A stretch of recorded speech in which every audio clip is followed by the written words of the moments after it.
For the first time in the contemporary history of the global apparel industry, major brands and retailers have signed a binding, enforceable agreement under which they must pay to carry out building renovations, repairs, and retrofitting necessary to turn these death trap factories into safe structures. H&M, the biggest producer in Bangladesh, has signed. Carrefour, the second largest global retailer after Walmart, has signed. Inditex, the biggest fashion retailer, has signed. But Walmart and Gap refuse to make these binding commitments to clean up their factories in Bangladesh and make them safe. What are the commitments and who wrote this contract? The agreement was developed by non-governmental organizations and both global and Bangladeshi labor unions. Under the agreement, the brands and retailers must open their factories up to independent inspections by competent safety experts with full public reports of all inspections, and then they must compel the factories to carry out any and all building repairs and renovations necessary to address safety hazards and make the buildings safe, installing fire exits, which most of these buildings don't have, to offer a critical example.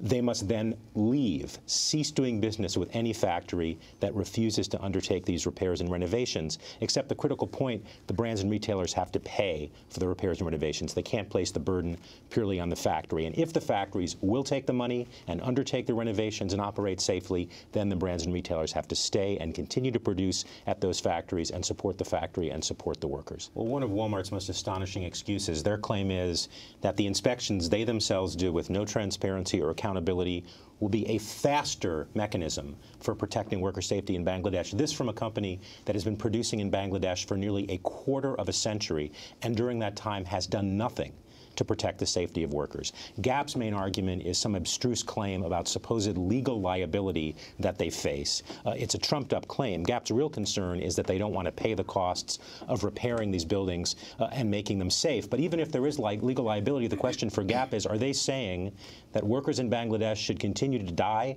so Gap can be protected from litigation? That appears to be their position.